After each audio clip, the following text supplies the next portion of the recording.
Entre togas y malletes. Bienvenidas y bienvenidos a un nuevo podcast de Entre togas y malletes. En esta oportunidad tengo el honor y la satisfacción de recibir al doctor Rafael Ollarte, un distinguido jurista, constitucionalista y abogado en el país. En esta oportunidad vamos a hablar sobre el debido proceso. Quiero saludarle, Rafael, sea bienvenido a este programa y estoy seguro que vamos a tener un interesante diálogo con usted para que nos miren, nos escuchen los profesionales, los estudiantes de Derecho. Bienvenido, Rafael. Don Iván, para mí es un placer, un privilegio estar con usted en esta alta corte y en su mejor lugar, la biblioteca, como no puede ser de otro modo. Gracias. Rafael Ollarte, abogado constitucionalista. Doctor en Jurisprudencia por la Pontificia Universidad Católica del Ecuador. Magíster en Derecho Público con mención en Derecho Constitucional por la Pontificia Universidad Católica de Chile. Postítulo en Derecho Constitucional en la Pontificia Universidad Católica de Chile. Especialista superior en Derecho Administrativo por la Universidad Andina Simón Bolívar. Integrante de la Comisión Calificadora para la Renovación de Jueces de la Corte Constitucional. Presidente de Ollarte y Quintana. Integrante de la Comisión Calificadora para la Designación de los miembros de la Corte Constitucional. Para empezar a dialogar, Rafael, sobre el debido proceso, sin duda un tema absolutamente relevante en el ámbito jurídico, judicial, muy amplio, pero antes de hablar propiamente del debido proceso, yo quería consultarle que nos dé unas ideas de lo que hoy se conoce como constitucionalización del proceso. Eso quisiéramos entenderlo de mejor manera. Bueno, eso no es sino parte del desarrollo de esta materia, de su evolución. El conflicto, como sabemos, es connatural a toda sociedad.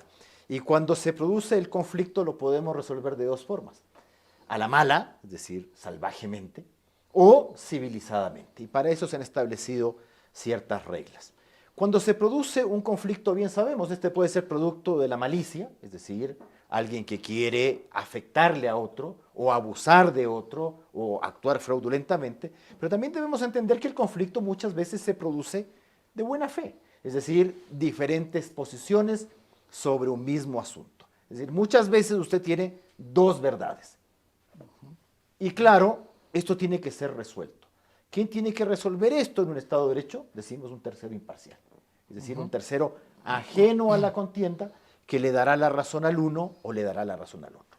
Ahora, para que la verdad procesal sea lo más cercano posible a la verdad histórica, necesitamos unas reglas que nos hagan llegar a la realidad en la toma de la decisión. Es decir, que lo que usted decida es justo.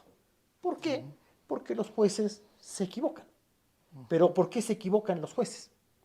Es decir, y cuando digo me equivoco, no me refiero necesariamente a un error del juez, sino a una decisión que es desapegada a esa verdad histórica. Es decir, finalmente puede ocurrir que en el proceso aparezca una verdad que no es la realidad de los hechos. ¿Por qué acontece eso? Bueno, en algunos casos puede acontecer porque los abogados no estamos preparados para defender a nuestro cliente. Y eso hacemos que el juez se equivoque. Finalmente, que el juez no condene a pagar la deuda que sí existe. O porque ocurrió lo que también puede pasar, falta de prueba. Pero también podría ocurrir que el juez se equivoca, porque el juez también es tan falible como cualquier otro ser humano. Entonces, a través de las reglas del debido proceso, lo que nosotros intentamos es tratar de acercar esa verdad procesal a la realidad de los hechos. Difícil, por supuesto. ¿Por qué? Porque también hay gente que te litiga de mala fe. Entonces, hemos establecido una serie de reglas. El principio de legalidad o de reserva de ley, el derecho a la defensa, el derecho al recurso y así, infinidad.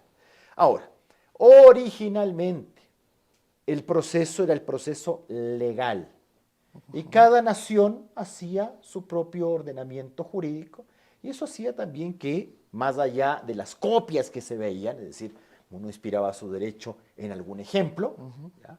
Eso hacía que en las diferentes legislaciones usted pudiese también ser arbitrario. Es decir, ¿qué ocurre cuando usted tiene una legislación que va en contra del debido proceso?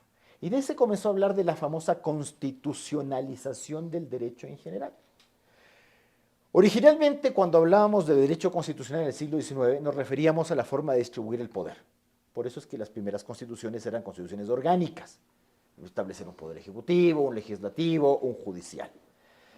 Y por otra parte teníamos unas declaraciones de derechos, que eran declaraciones nacionales. Por ejemplo, la Declaración de los Derechos del Hombre y el Ciudadano de 1789, Declaración de la Asamblea Nacional de Francia, o la Declaración de Derechos de Virginia. Entonces usted tenía unas declaraciones de derechos. Entonces, en algún momento, estos dos textos, la Constitución Orgánica y la Declaración de Derechos, se funden y tenemos las que hoy día conocemos como constituciones políticas o constituciones de los estados, con esas famosas dos partes. Ahora, esas constituciones también han tenido un desarrollo paulatino. ¿Cuál era el nivel de vinculatoriedad de las constituciones respecto de los procesos? En el siglo XIX, prácticamente ninguna. Por eso siempre se habló del famoso caso Marbury versus Madison, es decir, cómo en un caso un juez hace que la Constitución de los Estados Unidos viva en un proceso, aunque era un proceso con notoria connotación política por detrás, eso también hay que decirlo, no era una cosa tan pura como alguien puede creer, el juez Marshall se sobrepone sobre todo el ordenamiento jurídico y decide darle la razón a Marbury frente al malvado secretario de Estado Madison.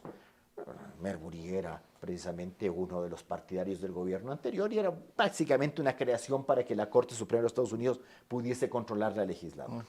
Pero duró muchos años.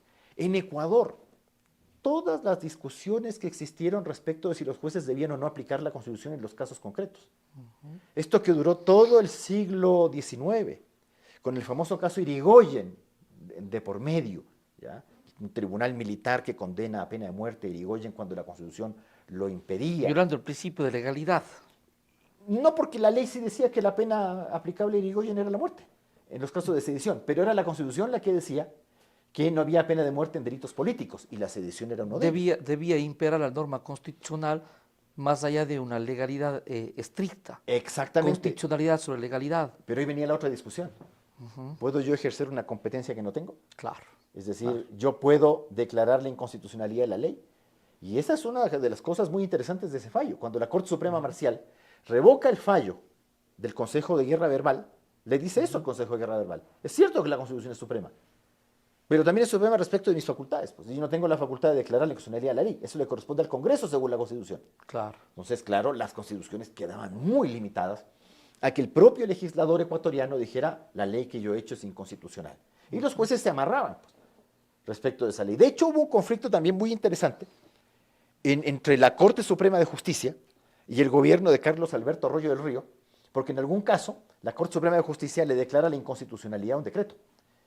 Y Carlos Alberto Arroyo del Río le manda airado una carta al entonces presidente de la Corte Suprema de Justicia diciéndole usted no tiene esa facultad. Para nosotros en el Ecuador esto es relativamente nuevo el tema de la constitucionalización del derecho, porque la constitucionalización del derecho, ¿qué quiere decir?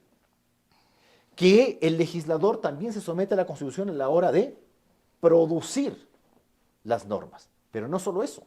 Cuando usted constitucionaliza el derecho, también obliga a los jueces a aplicar el derecho conforme a la Constitución y a interpretarlo conforme a la Constitución. Pero vea que han tenido que pasar 2 siglos para que esta cuestión sea más o menos realidad en Ecuador. La famosa constitucionalización del derecho no es incluir, como alguien ha querido, materias no constitucionales de la Constitución. Porque claro, las constituciones lo que hacen es organizar el poder del Estado, reconocer derechos fundamentales y establecer un régimen de garantías. Pero usted en la Constitución encuentra materias que no son propiamente derecho constitucional. Ahí usted encuentra derecho laboral, derecho tributario, las bases esenciales, ¿no? Entonces, eso no es constitucionalizar derecho. Eso es incluir materias no constitucionales en el texto constitucional. Constitucionalizar el derecho es poner a la Constitución por encima de todo el ordenamiento jurídico. Condicionar la aplicación de ese ordenamiento jurídico al texto constitucional. Texto constitucional que ciertamente también es hecho por políticos. O sea, ojo, no nos vengamos aquí a imaginar cosas que no son. Porque alguien ha querido creer que esto de la constitucionalización del derecho quiere decir que ya no hay positivismo jurídico. Pero si la Constitución es una norma de derecho positivo, pues no es otra cosa. Naturalmente. Entonces, no es derecho natural. Otra cosa es que su constitución consagre el derecho natural como fuente. Yo quisiera de esta parte destacar dos aspectos sustanciales. De una parte, usted ha manifestado, coincido, así es, los conflictos humanos pueden tener un origen de mala fe, de maledicencia, o sencillamente, mientras existan ideas diferentes, intereses en conflicto, la necesidad de un proceso, la necesidad del derecho para solucionar los problemas de los seres humanos. Luego, la necesidad de que ese problema sea resuelto, lo que podría el ciudadano común entender una solución justa. Nosotros hablamos de un conjunto de principios o de reglas para sustanciar un proceso y llegar a una verdad procesal, una verdad formal. Se habla de que no sería la verdad histórica, algunas veces puede coincidir, aunque claro, tratar de buscar la verdad histórica. Constitucionalización del proceso, incluso en los casos que usted ha ejemplificado y que incluye el Ecuador, que implica privilegiar la constitucionalidad a la sola legalidad, que implica que la constitucionalización irradia todo el sistema jurídico y en absolutamente todas las materias del legislador, los jueces, las autoridades tienen que someter sus actos, sus decisiones a la Constitución. Me parece que desde ese punto de vista, obviamente se llega a evidenciar la importancia que tiene el debido proceso en un Estado democrático y un Estado de derecho. Me parece que antes estábamos entendiendo de forma muy claramente dividida entre la parte orgánica y la llamada parte dogmática de la Constitución. La parte orgánica que estructura el poder del Estado y la parte dogmática que reconoce los derechos de las personas. Ahora, ya no exactamente se habla de una división tan radical, pero sí podríamos entender de que existe un vínculo entre una parte y otra. Es decir, ¿cómo garantizar los derechos si no tenemos una parte orgánica en la estructura del poder que lo haga posible? Desde ese punto de vista, ¿cómo mira usted en el caso del Ecuador, la parte orgánica, la parte llamada, que se suele llamar dogmática, en relación a garantizar un debido proceso en el país? Pero usted me ha hecho acuerdo una posición que tenía este jurista chileno, que la tiene José Luis Egaña, uno de los más importantes en este país, que él decía, efectivamente hay una parte orgánica y dogmática, pero también hay una parte relacional. Es decir, tengo que relacionar la parte dogmática con la orgánica. Es decir, la parte orgánica está al servicio de la parte dogmática. Es decir, toda la estructura Exacto. y el poder del Estado está al servicio de los derechos fundamentales. De hecho, es el fin del Estado. El fin del Estado es servir a la persona humana y promover el bien común. Así lo prevé el artículo 11, numeral 9 de la Constitución, por ejemplo. Efectivamente. El Entonces, más no es- alto deber del Estado. Justamente. Porque no es que usted hace un Estado y hace toda una estructura orgánica y tiene todo un ordenamiento jurídico porque le parece bonito. Claro, es para garantizar los derechos de los seres Exacto, humanos. para hacer efectivos los derechos, para promover los derechos, protegerlos y respetarlos. Pues el Estado es el primer llamado a respetar los derechos fundamentales. Y en esta parte, por ejemplo, ¿por qué tengo una Corte Nacional de Justicia? ¿Por qué tengo una Corte Nacional de Justicia con salas especializadas? ¿Por qué tengo cortes provinciales de justicia que, según la Constitución, debería replicar, me parece que fue un error del constituyente, porque hay casos y casos, las mismas salas que la de la Corte Nacional? ¿Por qué tengo tribunales distritales? ¿Por qué tengo jueces penales, laborales, civiles, de inquilinato, de niñez? ¿Por qué tengo eso? ¿Porque me parece entretenido? ¿Porque me parece bonito? No, porque hay un derecho fundamental de por juego. ¿Cuál es? El derecho al juez natural.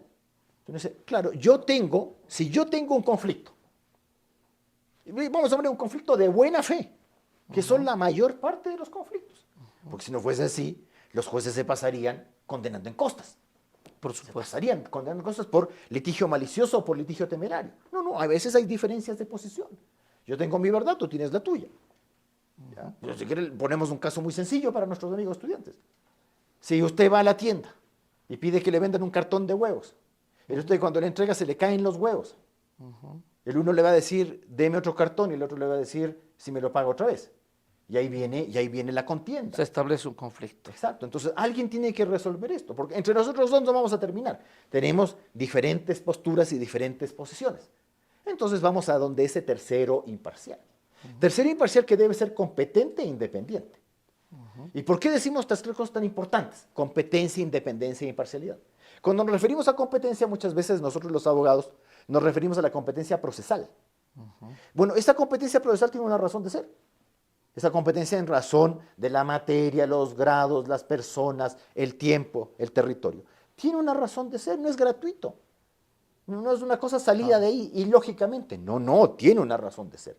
¿Por qué competencia en razón del territorio? Por el principio de mediación. La cercanía. Porque, ¿se acuerda cuando vi el Tribunal de Garantías Constitucionales? Que conocía la famosa acción de queja por violación de derechos. Estaba en Quito. Bueno, y si el problema se producía en Lago Agrio, ahí queda. Entonces, Claro, así es. Entonces, competencia en razón del Implicaría territorio. no permitir un acceso real. Exacto. Entonces, por eso existe la competencia territorial, para que el litigio se debata en ese lugar y las personas puedan acceder, tanto demandado como demandante. Tendría que ver finalmente con la tutela. Exacto. Lo mismo, competencia en razón de la materia. Si yo tengo un conflicto civil, ¿quién quiero que me la resuelva? ¿Un penalista? No, pues no ha de ser. He de querer que me resuelva el litigio un civilista. Si yo tengo un litigio laboral, un laboralista. Si yo tengo un litigio con el Estado, entonces un juez que sea tributarista o que sea administrativista. ¿Para qué? Para que la persona que me va a resolver el litigio domine, no que la conozca por encimita, domine la materia. Por eso es importante esto del juez natural. Que sea además imparcial, pues. Digámoslo en términos bien rupestres. Que el juez falle, no según la carita del marchante, sino que falle en razón exclusivamente de los hechos probados, con una leal aplicación de la norma correspondiente y de su debida interpretación. Es decir, que no me tuerza la decisión porque tiene alguna preferencia o alguna cosa extraña.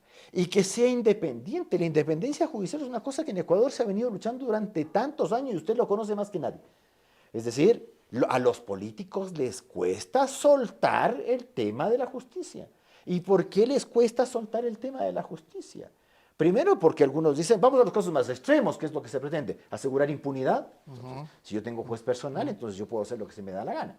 Claro. Perseguir a mi enemigo, entonces desviar el poder. Pero ojo, eso no es solamente en esos casos.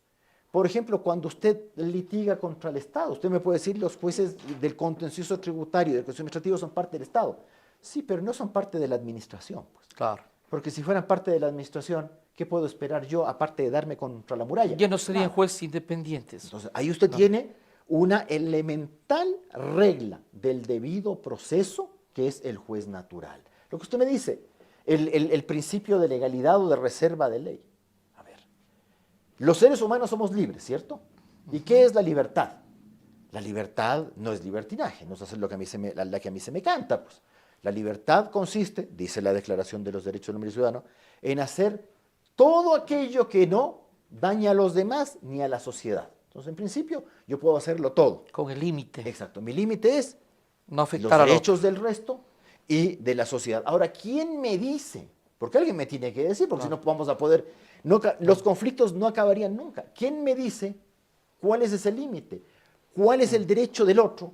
¿Y cuál es el derecho de la sociedad? sino que daría la interpretación de cada quien. Al gusto y color de cada uno. Claro. La ley. Entonces, es la ley la que me impone los límites al comportamiento. Los seres humanos estamos regidos por sinnúmero de normas, no todas jurídicas. Por ejemplo, si usted es católico, judío, musulmán, usted está obligado a seguir las reglas que le da su religión. Pero si usted es judío, naturalmente no está obligado por las reglas del catolicismo, ¿cierto? Ujú. También tenemos unas reglas morales que son obligaciones para con nosotros mismos. Entonces uno dice, yo debo ser buena persona. Claro, la moral pretende que tu trascendencia espiritual, ese tipo de cosas, ¿no? Entonces uno dice, yo debo ser bueno con las personas. Entonces tengo unas obligaciones para ser caritativo, por ejemplo, ayudar al necesitado. Bueno, pero hay cosas que están fuera de la religión, que están fuera de la moral y que te impone el derecho. Y el derecho no te limita a conductas porque al derecho se le ocurra. No. El derecho, primero, solamente se refiere a los comportamientos que tienen relevancia social. Y esa relevancia social se refiere a justamente los derechos de otros y de la sociedad, esos bienes jurídicamente protegidos. Entonces te pongo unos límites. Hasta esta parte a mí me parece que los conceptos que estamos dialogando están absolutamente claros.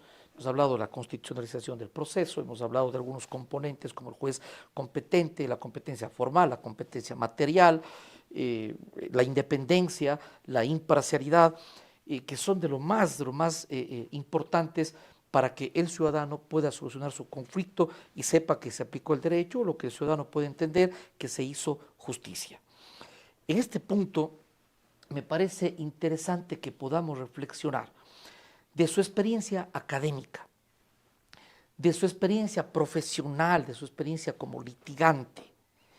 ¿Usted qué problemas encuentra de los más preocupantes que usted quiera destacar que pueda afectarse al debido proceso? Mire usted lo que ha dicho.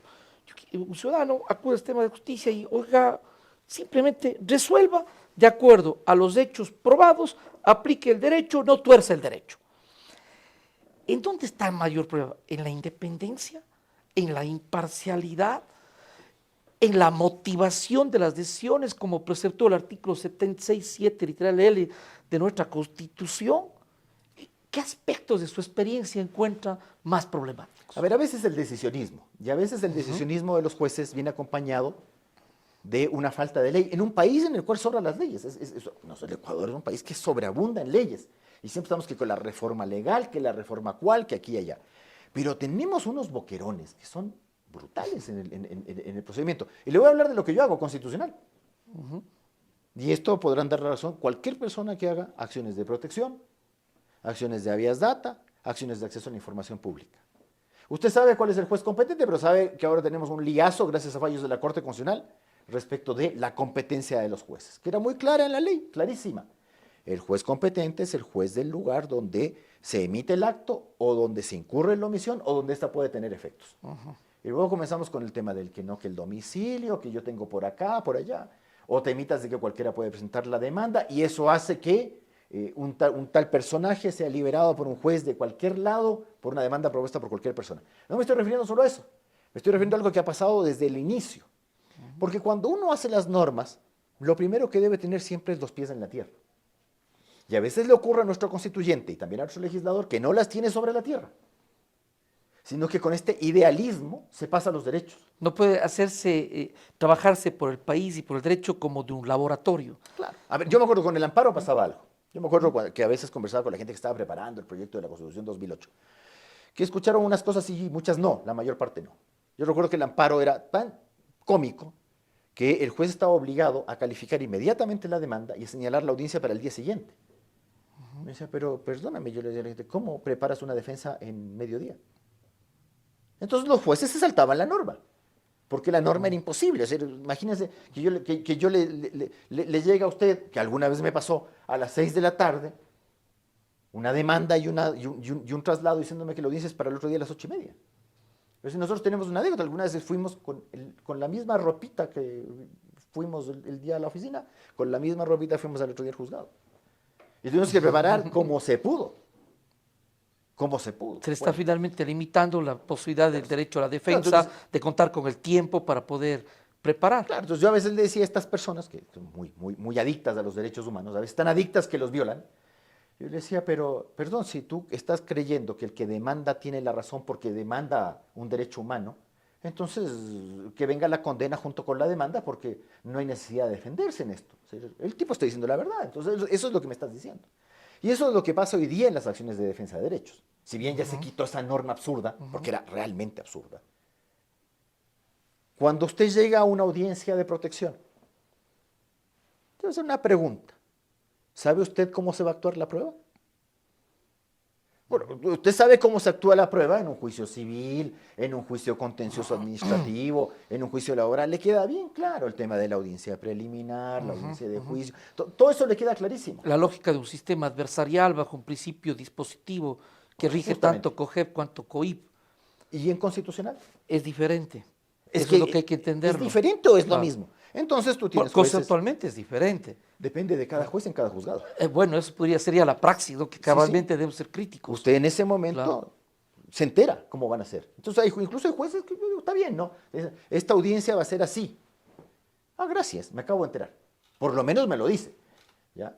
Pero en otros casos tú estás sobre el camino. El objeto del proceso constitucional no es el mismo del COGEP, que pretende solucionar un conflicto en estricto sentido, no es lo mismo que el COIF, que es una presunta infracción, se están de por medio dos aspectos: la aplicación y la supremacía de la norma constitucional y la vulneración de un derecho que, en caso de constatarse, tiene que ser reparado.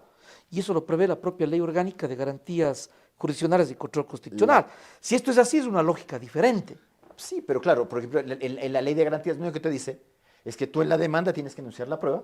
Eso es lo que te dice el 10 de la ley de garantía. Y que en la audiencia, artículo 14, se practica la prueba y que la prueba tiene que ser practicada en la audiencia. Pero claro, tome en cuenta que la ley de garantías es ley del 2009.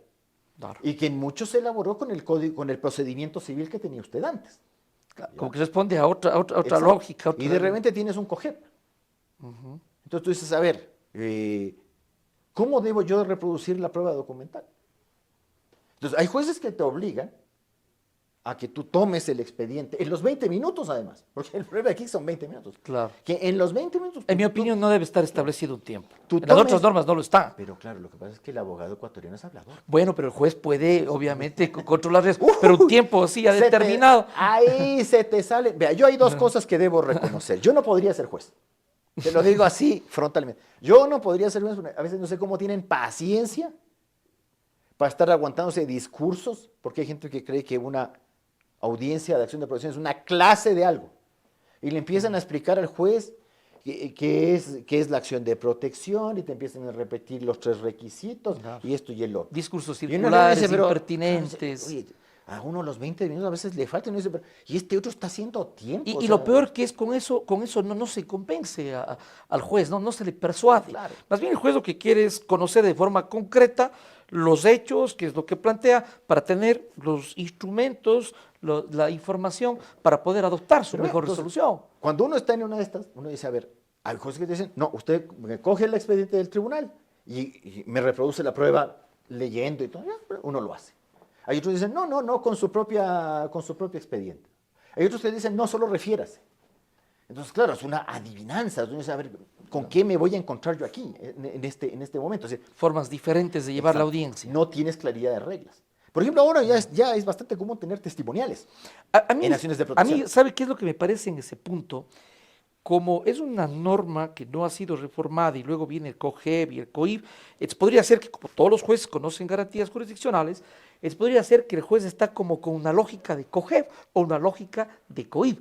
Pero yo quiero insistir en que no es lo mismo, porque el objeto del proceso penal, del proceso de COGEB, para hablar de todos los casos que se regulados por el COGEB, y del proceso constitucional es diferente. Por citar un ejemplo, el principio dispositivo, en mi opinión, obviamente es rígido en materia penal, que equivale al principio acusatorio. En materia COGEB lo propio con alguna flexibilización, por ejemplo, la prueba de oficio. Pero en materia constitucional es diferente. La Corte Constitucional ha dicho que todo proceso dispositivo, incluyendo el constitucional. Pero me parece que la propia norma nos da luces de que no es así. Si es que el juez está autorizado a nombrar comisiones para recabar información. Sí, pero eso está en la ley. ¿No es cierto? Pero está En la ley. Exacto. Entonces, yo no creo que la ley esté previendo un sistema dispositivo estricto, porque yo he de insistir que el objeto es distinto. A ver, don Iván. Pero ahí veo que entonces que hay problemas Coincidamos en algo. y lo que los jueces tienen diferente forma de entender, según usted plantea.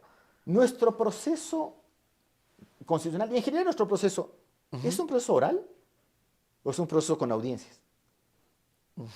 Bueno, la Constitución, artículo 168.6, Habla de oralidad. habla del sistema oral, 168.6. El sistema oral se sujetará a los siguientes principios de mediación, contradicción, dispositivo. Eso, 168.6 de la Constitución. Código Orgánico de la Función Judicial se refiere a algunos principios del sistema procesal oral, lo propio COGEB y COIF. Pero ¿cuál es su opinión? ¿Que es un sistema de audiencias o es un sistema Parece más o de oralidad? A veces parece más los dos. A ver, ojo, en el sistema de procesal civil, ¿ya? Es decir, claro, uno tiene las audiencias, toda esta cuestión, ¿ya? Entonces uno dice, a ver, tengo una demanda escrita, tengo una contestación que también es por escrito, hasta por ahí, entonces ya la cosa sigue siendo escrito. Así es. Lo mismo pasa con la reconvención y la contestación a la reconvención. Escrito. Y el luego aviso lo de que prueba. tienes unas audiencias Así. en esto. Entonces, aquí en esas audiencias, tú dices, esta es la prueba que yo he enunciado y vamos a debatir si es que esa prueba es admisible o no, y con eso me voy a la audiencia de juicio. A veces uno ve que en las audiencias preliminares te excluyen prueba, a veces uno dice arbitrariamente, dice, era la prueba que necesitabas, ya la audiencia de juicio sin esa prueba Claro. se fue al... Ya se define el caso. Exacto. Sin Dices, esa prueba. Claro, no tienes prueba. En constitucional, en cambio, ¿qué tenemos? Una demanda, que es por escrito, y una contestación que es en la audiencia. Y una consideración que es exclusiva respecto de los fundamentos de la demanda, es una orden expresa de la ley. Pero esto ¿y qué ocurre cuando en la audiencia te cambian la demanda? Te ponen elementos que no estaban en la demanda y que naturalmente tú no lo hiciste en tu primera intervención. Sigues teniendo dificultades. Es decir, yo creo que es curioso, pero el procedimiento que es más lejano al debido proceso es curiosamente el procedimiento constitucional. Es curiosísimo. Parece contradictorio, es decir, no tener las reglas claras. ¿Por qué? Porque alguien tuvo la infantil creencia de que así está bien. Entonces, con el informalismo. Sí, pero ocurre que el informalismo a veces es y a veces no es. Claro. Es decir, podría ser un aspecto que no sea tan formal como los otros procesos, por el objeto de la causa, de acuerdo. Pero eso no significa la ausencia de reglas claras. Sí, deberían que haber, son, ¿no? que son cosas diferentes. Y por lo mismo, si no tenemos reglas claras en la ley, pues obviamente provoca inseguridad jurídica, y ya en la praxis, según usted indica, visiones distintas ya de cómo llevar la audiencia, hasta el punto de que el abogado litigante seguramente para él va a ser una sorpresa de cómo se va a desarrollar la audiencia. Y esto algo más, que incluso podrían haber, o hay, variantes, diferencias, dependiendo la ciudad. Es que depende incluso, ¿no? O el estilo de cada juez. No, depende de cada juzgado. O sea, es que no es... A ver, antes uno decía con el amparo, una cosa es el amparo en Quito y otra cosa en Ambato y otra cosa es en Puerto Viejo. Ahora uno dice la protección es distinta de conformidad con la jueza en los de Cayó. Entonces uno trata de acordarse. A ver, ¿y este juez cómo era el que hacía esta cosa? Entonces uno trata de ver, sí, no, él sí te obliga a utilizar Ese es un asunto que usted cuenta, y con su experiencia de litigante y de académico, que realmente preocupa. Pero es que ¿Cuáles la Corte pueden debería ser? resolver. La Corte Eso iba a decir, ¿cuáles son las Constitucional. vías de solución de esto? Pero bueno, lo que pasa es Una que nosotros- reforma legal, jurisprudencia constitucional. ¿Quiere que le diga una cosa bien cruda? Lo que pasa es que a nivel constitucional nosotros somos academicistas. Y el academicismo es negativo al nivel de jurisdicción. Esto no es una clase. Lo que estás resolviendo no es un ejercicio.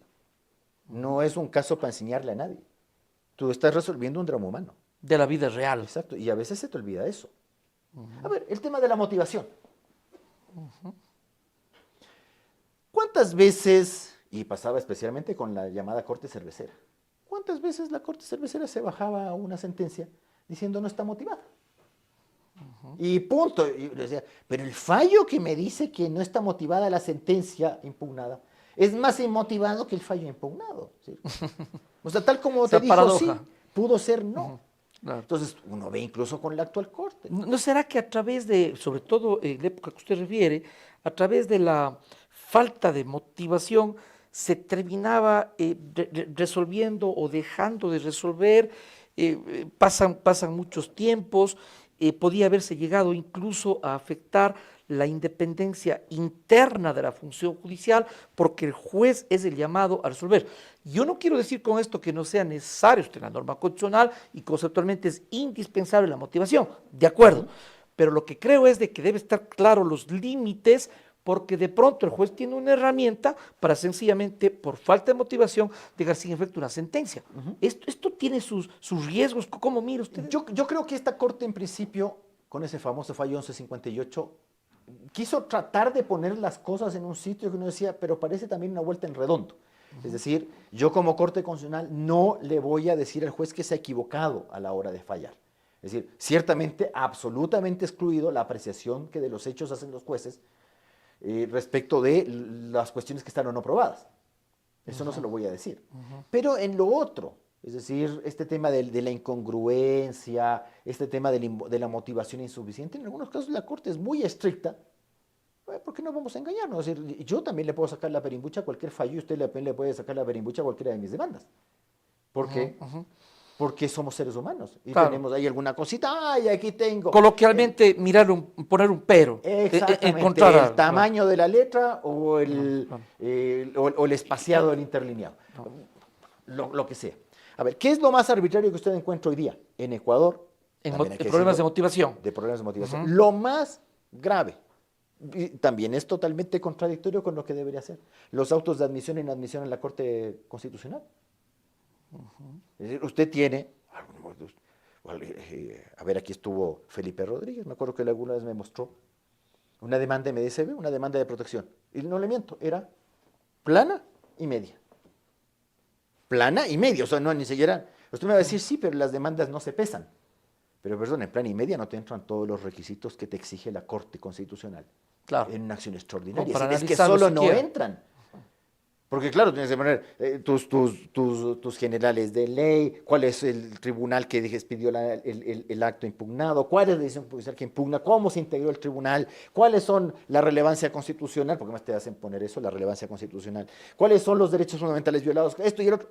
Esto no te entra en planeamiento. Yo le dije, perdón, pero esto no le van a admitir nunca. Le digo, pero si le digo, ni siquiera se entiende cuál es el acto impugnado. O sea, yo le digo, no sé qué impugna, por qué impugna y qué pide. O sea, no había nada. Y me saca el auto de admisión. O sea, pero uno queda hasta como en vergüenza, ¿no? Y uno diga, sí, esto jamás va a ser admitido y ahí te saca el auto. Aquí está el auto. Claro, me sonó, me dio como una piedra. A veces digo, no puedo creer esta cosa. Es decir, francamente no puedo creer. Lo tengo citado incluso en uno de los libros. Un caso de extremada arbitrariedad a la hora de admitir el trámite. Mientras tanto, a otros, que la firma no está bien, perdón, estoy exagerando naturalmente, ¿no? A sacarle de contexto unas palabras en las demandas, horrible, horrible. Ahora, claro, siempre se discutió, ¿debe o no debe haber mecanismo constitucional de impugnación de fallos? Y yo siempre le contesto a la gente lo mismo. Primero, sistemas perfectos no hay. El mundo en eso se divide en dos.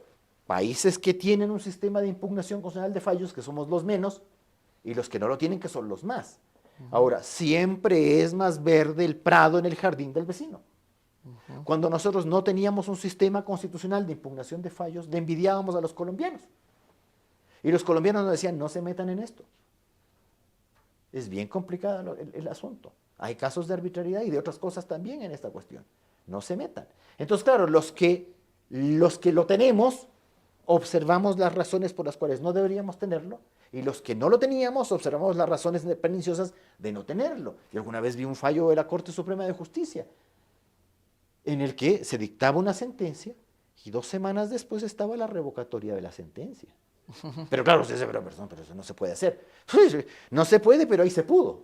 Se hizo. Exacto. Y eso, me acuerdo, llegó, se lo digo porque yo era asesor de ese tribunal, el Tribunal Constitucional, nos llegó esa cuestión, ¿qué hacemos? Es decir, teníamos doble impedimento de pronunciarlos. El impedimento de no acción de amparo en contra de decisiones judiciales y el impedimento general al tribunal sobre pronunciarse sobre decisiones judiciales, en general. Pero era terrible. Pero claro, nos decía, en eso una acción extraordinaria de protección que tenemos ahora precisa. Ahora, que la acción extraordinaria se haya convertido en cuarta instancia, es una cosa que no termina de aclarar la Corte, porque la Corte te podrá decir lo que quiera sobre que no se puede utilizar la regla de la cuarta instancia. Claro, justamente ese aspecto nosotros hemos conversado a nivel de la Corte Nacional.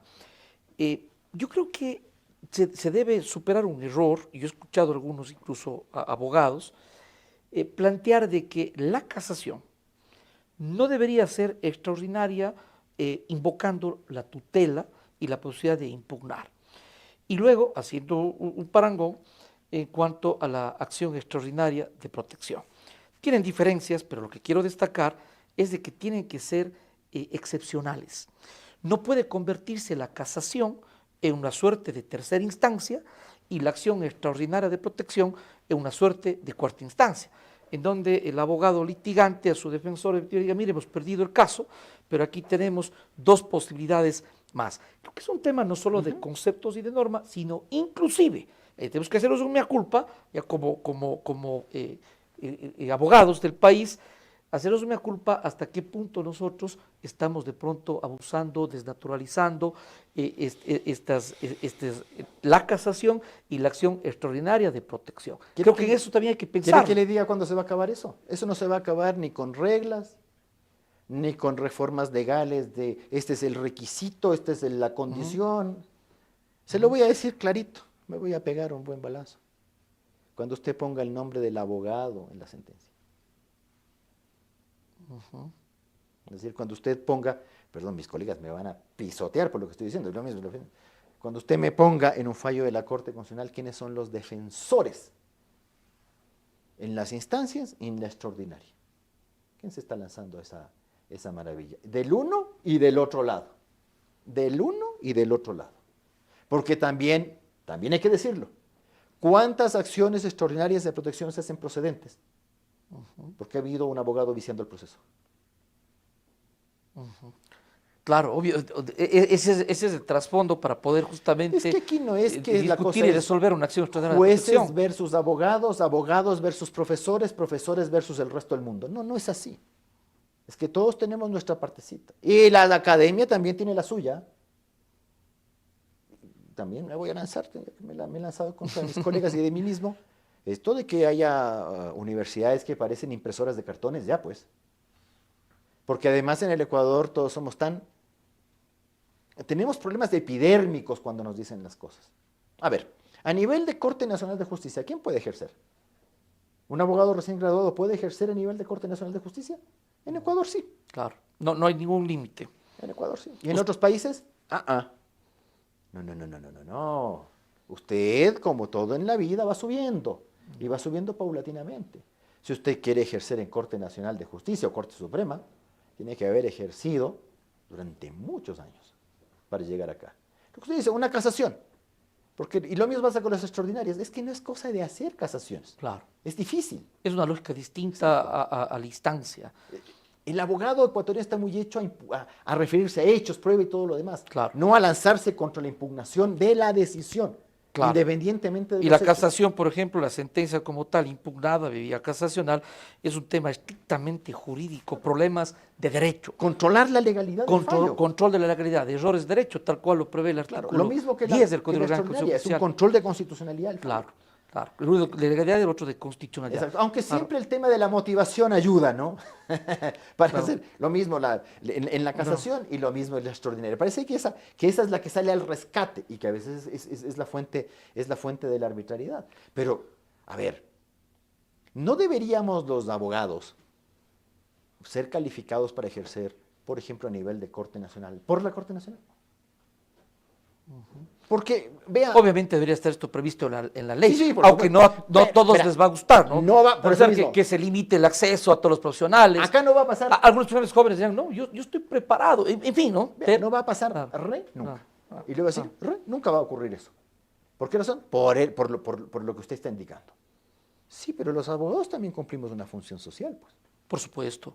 ¿Y? No puede A entenderse ver. solamente como una profesión. Exacto. Hay un rol en la sociedad, ¿Por qué en el Ecuador se con está... nada más y nada menos que con la justicia, con los derechos. Somos tan estrictos con el tema de los médicos que existe el instituto tal, el cual, Claro. que te van viendo, ¿y en nosotros? Que puede sancionarse una mala práctica médica. ¿Por qué? Porque está A de ver. por medio la vida. Pero acá también. Una La vida, la universidad. libertad, la justicia, la igualdad, la dignidad.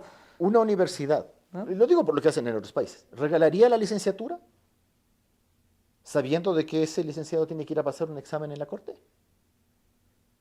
¿Se atrevería la universidad Farfullas de no sé dónde a graduar a todo el mundo sabiendo que ese personaje que se ha graduado ahí tiene que irse acá a aprobar un examen de habilitación? No. Es decir, tenemos que ser más exigentes. No podemos ser más Críticos y- exigentes, don críticos Iván, y porque en el exigentes. Ecuador nosotros le exigimos más a un futbolista que a un abogado, que a un funcionario, que a un juez. Empero, si no somos críticos, autocríticos, si no somos exigentes, estas realidades no cambian por la sola reforma y por la sola norma jurídica, que algunas veces es necesario, obviamente, reformarla. Pero, por ejemplo, lo que usted expresa tiene que ver también con cultura jurídica, con conducta de abogados, con conducta de los jueces, con la conducta de los ciudadanos. Yo suelo decir, hay que ir construyendo una cultura constitucional, una cultura de respeto a la norma. Los países más desarrollados son los que respetan la institucionalidad, los que respetan la norma, los que respetan la democracia, los que respetan a las autoridades. Los países desarrollados La mejor conducta ciudadana. se diferencian de los subdesarrollados por eso, no porque tienen más o menos recursos naturales, no porque su gente es más o menos capaz, porque qué curioso, pues el ecuatoriano que se va a los países del primer mundo no es precisamente un tipo que le va mal, pero hay una gran diferencia, hay una gran diferencia. Una de las características de una nación subdesarrollada es que las leyes son inexorables, pero de aplicación flexible.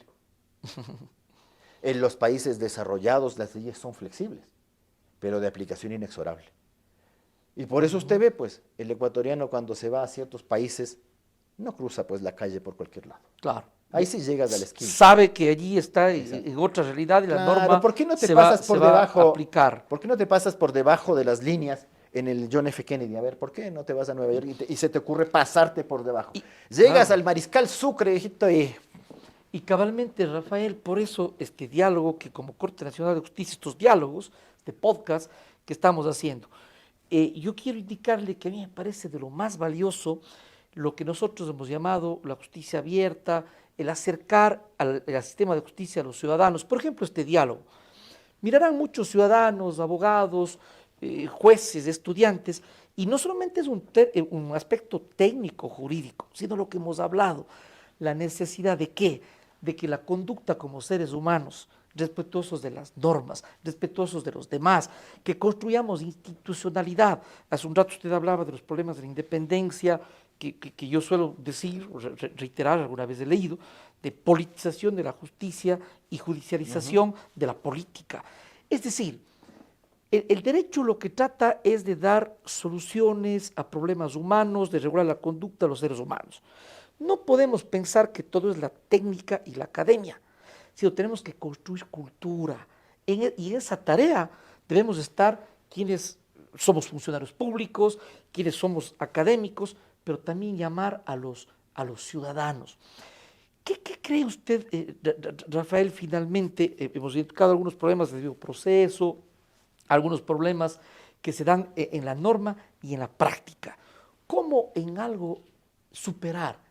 ¿Qué hacer?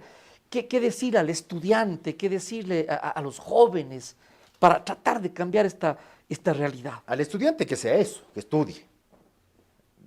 A ver, si usted quiere sacar su licencia de conducir y va a una escuela de manejo, le bastaría con que la escuela de manejo le diga, pero yo te doy el tema y ya para que saques tu licencia. Usted y no puede ni prender el carro.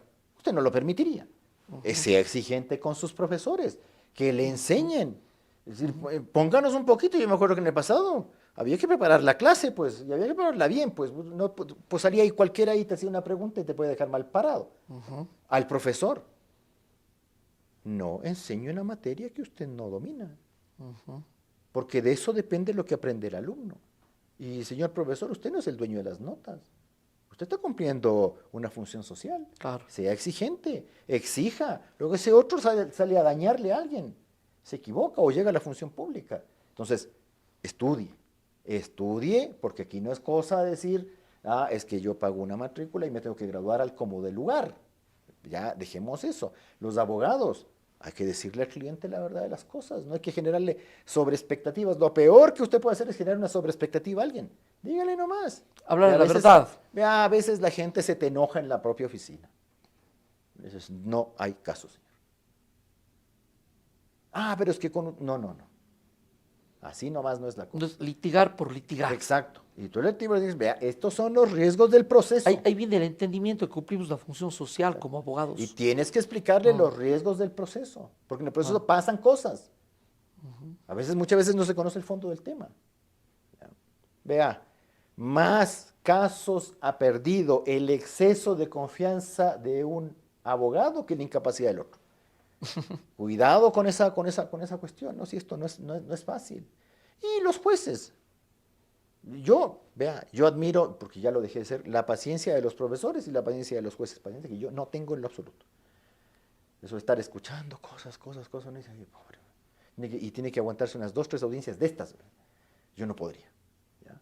Pero el juez tiene también una alta función social. Por supuesto. Eso hay Y que ahí- entender de la y usted juez. sí ve cuando alguien es juez porque lo tiene acá adentro, Tiene ¿no? que haber convicción, Y el otro compromiso social. que es juez porque no hay más. Yo suelo decir, claro que es una Lo mismo pasa en función, lo mío, ¿ah? Hay abogados litigantes que son abogados litigantes porque más no hay. tiene que haber vocación.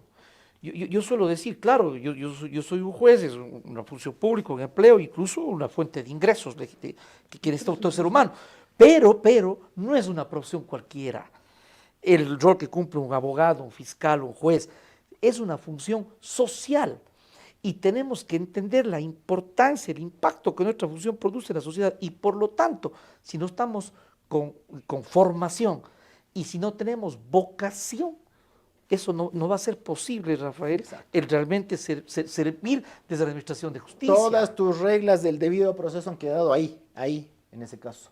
Son un mero cumplimiento de una formalidad aparente y nada más. El resto no sirve de nada. Sí necesitamos gente que haga bien las cosas. Es decir, hay una distancia entre la concepción normativa y la praxis. Y ya en la concepción normativa y debate en la academia, doctrinas, posiciones diferentes, pueden haber errores, pero finalmente la academia va construyendo, los juristas lo van construyendo, pero el reto es cómo hacer que la distancia con la realidad, con la práctica, sea menor, para que sea real el Estado constitucional, para que sea real el postulado de la norma constitucional, artículo 169, que el sistema procesal es un medio para realizar la justicia. Ese debe ser el esfuerzo. Y bueno, y también discutiremos qué es la justicia, ¿no? Y si hiciéramos eso no acabaríamos nunca. Ciertamente entonces tenemos unas obligaciones que son indispensables para que estas famosas reglas del debido proceso, el derecho al recurso, que el recurso sea eso, pues, que usted le observe al juez sus errores en respecto de la apreciación de los hechos, de la prueba, en una apelación, en una casación, sus errores Por la falibilidad del ser humano. Exactamente, y uno diga, vea, aquí hay estas fallas. Y que también el juez sea receptor de eso. Algún buen amigo abogado le ha mandado un escrito medio fuerte a la Constitucional indicándole si en realidad leen lo que se está mandando. Porque claro, o sea, le han inadmitido una demanda y dice, yo no he dicho eso en mi demanda. Así, yo no he dicho eso en mi demanda. Me le está diciendo esto, yo no he dicho, ¿en qué parte de la demanda es eso? Claro. Y hay tantos otros aspectos que también se dejan mucho de lado, que aparte de lo que hemos hablado, el sistema de justicia, y esto mirado desde casa adentro, desde quienes estamos en la función judicial, para hacer realidad los postulados constitucionales de debido proceso, también necesitamos infraestructura, instrumentos humanos, instrumentos tecnológicos. Pero ¿qué es lo que pasa en el país? Casi es nula la inversión, históricamente, del Estado en la función judicial, que muchas veces se le exige con razón, que se puede criticar y cuestionar, pero la pregunta es, ¿cuánto le invertimos en la función judicial? No se cuenta con lo suficiente. Pero es que eso también es la trama de los políticos, pues. Porque si usted tiene una función judicial con recursos, con el personal suficiente y adecuado, con todos los elementos indispensables para administrar justicia, cuidado que no vaya a ser que te terminen controlando. Esa es la lógica que tiene esta gente. Entonces, para que a mí no me controle, pues, qué mejor que el tribunal no tenga ni papel para imprimir. Entonces, de un lado el interés muchas veces de, como se suele decir coloquialmente, de meter manos en la justicia, y de otro lado tratar de controlarla, y por último, más bien no apoyarle para que el Poder Judicial no sea fuerte. Permítame decir en este punto, Rafael, que más bien nosotros, este pleno de la Corte, con nuestros errores y virtudes, con nuestros vicios y virtudes, le hemos puesto un empeño enorme. ¿En qué? En ponderar, en destacar la importancia del Poder Judicial y en ponerle en el sitial que le corresponde, no por un tema personal, sino por el entendimiento y la convicción de lo que significa un Poder Judicial para el país y para la sociedad. Pero también el tema personal yo lo valoro. ¿Por qué? Porque cuando usted es juez, y más de una importante corte como esta, sí está dejando su prestigio de por medio, pues. Sí es un riesgo, ¿no? Uno se juega. Pero por supuesto. Uno se juega. Entonces, Hay muchos que no estamos dispuestos a hacer eso y otros que sí son valientes y que sí lo hacen. Uno dice, mira, o sea, cuando tú presides un tribunal de esta naturaleza, ¿cuántas de las críticas son a la gestión del presidente y cuántas en realidad son a la actuación de algún juez de por ahí? Claro. Es que también te llega al palacio y el ciudadano tiene derecho a eso. El ciudadano se la carga contra el que sea. Así es. Este tema de la justicia abierta, decirle al ciudadano de que la justicia no es una mentira, de que no es una cosa para los ricos simplemente, para las personas que pueden pagarse un buen abogado. Pero para eso se requiere toda una infraestructura estatal, es decir, está muy bien que la Corte Nacional lo haga, pero usted sí requiere una defensoría pública adecuada. Fortalecida. Lo que ha dicho la Corte, es decir, los abogados también tenemos el deber de debida diligencia. ¿Qué pasó con eso? Es decir, los jueces tienen el deber de debida diligencia, yo también y un defensor público también. Es decir, Así esto es. no es formalidad, no es ir llenando hojas Claro. en un expediente. Hay que darle contenido material y es sistémico. Efectivamente. Lo mismo pasa con la fiscalía. Entonces, si usted tiene una fiscalía a la cual le bombardea con casos de corrupción y no tiene una fiscalía anticorrupción, porque plata no hay, simplemente. Claro. Y porque Los te- recursos no te- para tener una investigación eficiente, eficaz, dar respuestas oportunas. La gente, por ejemplo, con razón dice, ¿no? Justicia que tarda no es justicia, es verdad, pero se necesita los recursos y las posibilidades para dar respuestas de un sistema de justicia eficaz, tiempos razonables, en fin, son muchos Pero aspectos que muchas eso veces deja de queremos. lado el Estado. Pero, a ver, pero eso queremos. Pero, a ver, yo le voy a poner otro caso de la Constitucional. A una señora le concedieron una acción extraordinaria de protección 5 años después de muerta. Y era bien curioso porque el día de la sentencia era el 5º aniversario de la muerte de esa persona. Ya no es solo justicia que tarda, sino Entonces, post-mortem. le fue a dejar en la tumba a la señora. Y era un tema de derecho a la vivienda. Es muy, muy, O muy. sea, se murió sin la vivienda, así nomás. Pero claro, uno dice, ¿eso es culpa de la Constitucional? ¿O aquí hay más de por medio? Entonces, claro, pero es que usted intenta también a crear instituciones a veces de la Constitución y uno dice, sí, pero usted tiene que saber que tiene que llenar esa institución. Claro. Entonces, si me pone una cosa con membrete y lo que hace por debajo es tener un membrete, pero se quedó con el nombre afuera y resulta que esa institución usted la va a volver, la va a amarrar de 10.000 maneras. Es que usted puede amarrar una institución de 10.000 maneras. Claro. Sin presupuesto, sin personal, sin funcionarios adecuados. Vea, ahora que estamos viendo los famosos concursos, hagan bien los concursos. Es que no es una broma, usted no puede estar tomando preguntas absurdas. Los concursos, y le digo, me da culpa, los concursos para constitucional no son concursos de cátedra. No es para ser profesor Claro, esto. claro, son lógicas diferentes. Ya. Para ser Exacto. académico, ser docente es una cosa, para ser un rector, por decir, un decano, es un rol, y otra cosa es para ser juez. Y lo que decía Fiscal, lo en que fin. siempre decía Santiago Andrade, Sí. lo mínimo que debe hacer alguien que hace una pregunta es conocerse la respuesta. Pues. También es la segunda parte. Pero claro, Entonces, bueno, pero sabe lo que está preguntando y sabe lo que se debería responder. Pues, estamos muy lejos de eso. Yo creo que vamos en camino. hay que algunas ir instituciones- construyendo. Exactamente. Y yo espero que esto no sea lo que siempre hacemos en el país. Vea, cambiemos de una vez la Constitución y volvamos foja cero. Otra vez tiene que volver a caminar. Así somos nosotros. A la historia no se le puede reinicializar, para usar este neologismo de la tecnología. Más bien son procesos que hay que ir construyendo, hay cosas del pasado que se pueden tomar, que se pueden corregir, no creo que sea toda foja cero. Y que se debe recordar para no incurrir en los mismos errores. Como se suele decir, ¿no? Quien no conoce la historia está condenado a repetirla. Rafael, yo quiero agradecerle mucho. Hemos tenido un diálogo, al menos para mí, me parece de lo más enriquecedor. Yo le agradezco muchísimo. Hay tantos temas que hablar. A mí me pone muy contento tener la posibilidad de conversar con diferentes juristas del país. En este caso, Rafael, con usted, su conocimiento, su experiencia, su vocación. Que quienes nos escuchen, que quienes nos miren, puedan encontrar algún componente, cuando menos, para animarse a aportar y a trabajar al sistema de justicia.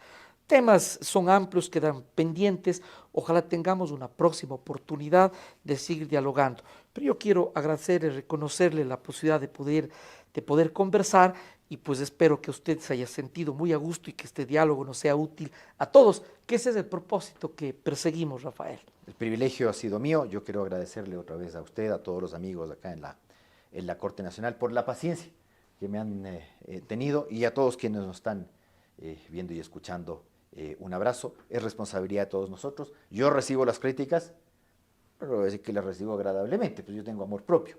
Pero tal como a los jueces se los critica y tienen que someterse a la crítica, yo también lo hago, a veces con dolor. Muy bien, gracias Rafael. Nos despedimos, esperamos un próximo diálogo entre togas y mayates. Entre togas y mayetes.